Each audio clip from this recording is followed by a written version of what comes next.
here in the cooking channel with Gio this time. So, as requested, I am bringing you guys a few more recipes that are vegan friendly. This recipe that I'm making, it's called Tinga.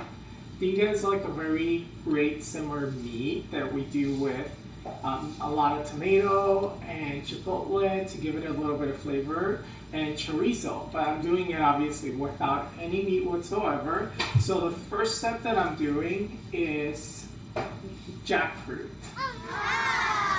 So jackfruit, I like to clean it to the point that it actually looks like meat, so I like to take the seeds out.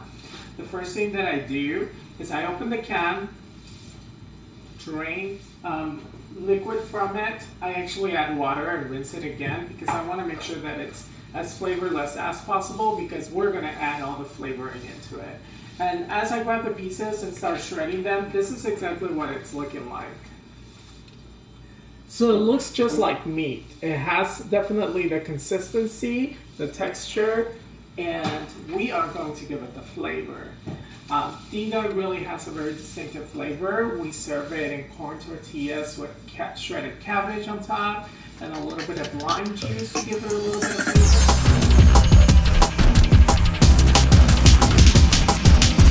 Just know that all of the jackfruit that comes in the can, it is edible. It's just for preference of consistency of being able to have that meat consistency and take out the seeds from the jackfruit and the harder parts. That's the only reason why. And we're almost done with what I call the shredding of the jackfruit. Now to the next step. We are going to make our sauce with. The next thing is going to go ahead and chop them up a little bit, put them in the blender, and get them all blended. Our jackfruit is just waiting for us so that we can get this sauce done, and then we'll simmer the jackfruit in there with all the sauce.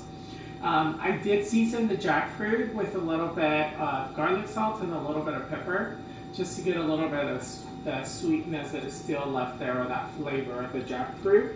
So the first thing is just basically cutting the backs of the tomatoes, and then I'm just chopping them in like halves because I got the Roma tomatoes, so I don't really have to chop them that much. They're already a little smaller.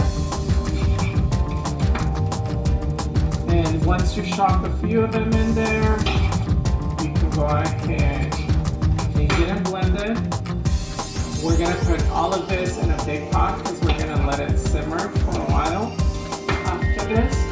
And while it's simmering, I am going to go ahead and show you one of the other steps, which is basically our next step. I will show you our next step while we're doing that, which will be cooking our chipotle chilies with a little bit of seasoning. I found a really good Southwestern seasoning that reminds me of that chipotle flavor. And that's exactly what we needed for this recipe. We need a little bit of that chipotle flavor and a little bit of the chorizo flavor. So here it goes.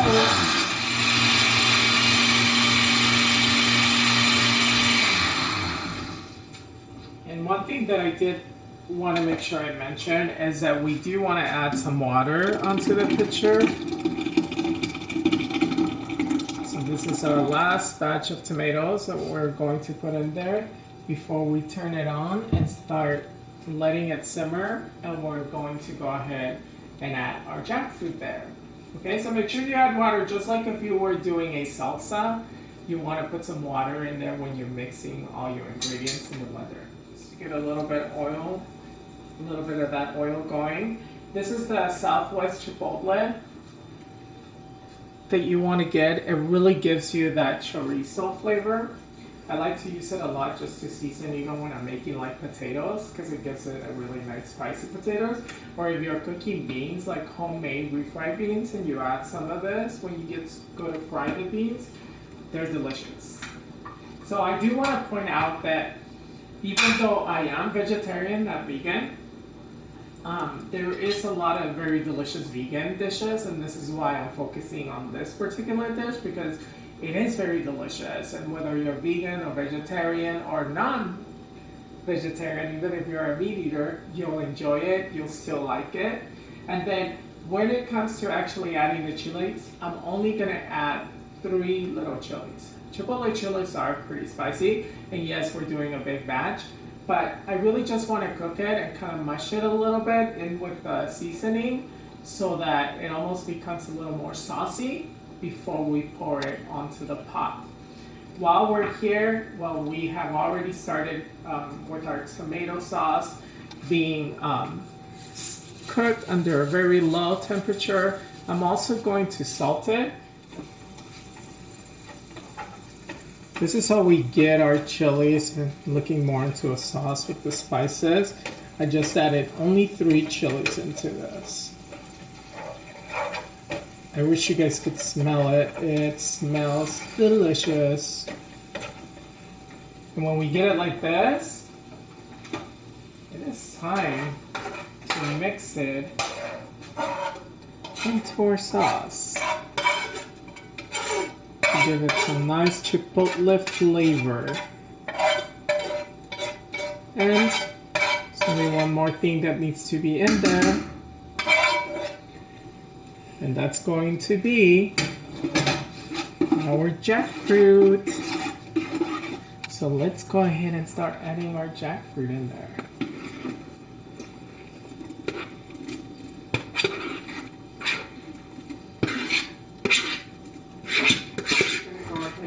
Cut our cabbage. I like to first cut it in half. Like this. Like so. And then you just want to go ahead and grab this half that you cut on top and just start shredding it. I like to do little small pieces. So I just go on the edging and go all the way around it.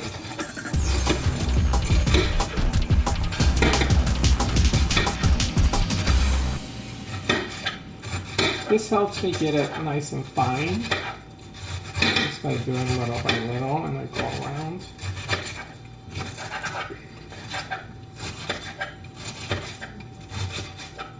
This would be really good for the tacos. With a little bit of crunchiness, a little bit of flavor, and it goes really great with lime. Perfect. It has been simmering for 2 hours now, so that's the time that you want to let it simmer. So it's ready to be eaten. You can even leave it longer if you want to at a lower heat, but I did went ahead and put it on medium heat just because I wanted to make sure it got really nice and cooked fairly quickly to not wait for too long. Now the corn tortillas, I'm warming them up on the pan. So they're nice and warm, and now the last step is going to be just putting the tortillas on the plate. As you can see, I still have the meat on, so it has like a nice simmer and a delicious smell. And we're just gonna put a little bit on each tortilla.